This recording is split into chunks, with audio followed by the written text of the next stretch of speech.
Muri yeZimbabwe pane question yega ichibvunzwa nevanhu vazhinji vachiti SADC zviri kuuya muZimbabwe muna June 2024 ichiisa mafresh elections, who is gonna participate? Ndianani vachaparticipate pama-elections aya? Saka muzuva ranhasi tinoona kuti bepa remuAfrica, bepa rinopublisha news dzinosendwa neSADC rabva rauya rikanyatsa kuexplaina zvese rikabuditsa chokwadi. Saka muri yeZimbabwe ndoda wasati wasubscriber chibva wasubscriber wolike wotina on the bell icon tambochiona maupdates anokupa pano paZim News Live.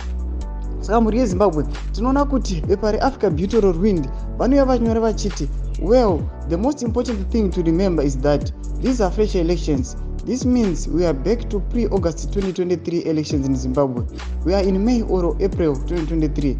It also means that we right now don't have a president, a government, and a parliament, and the people of Zimbabwe must elect candidates who offer themselves in these vacant positions.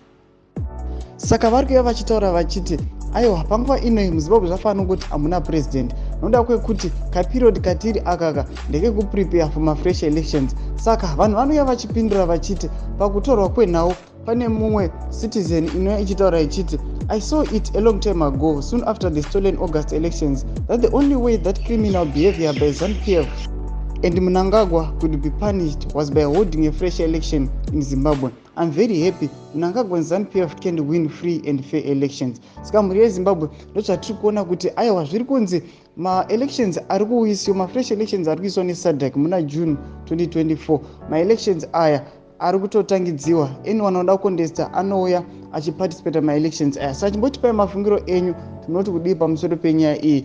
Aiwa muchisubscribe, kulike notina on the bell icon tambochiona maupdates anokupa pano paZim News Live.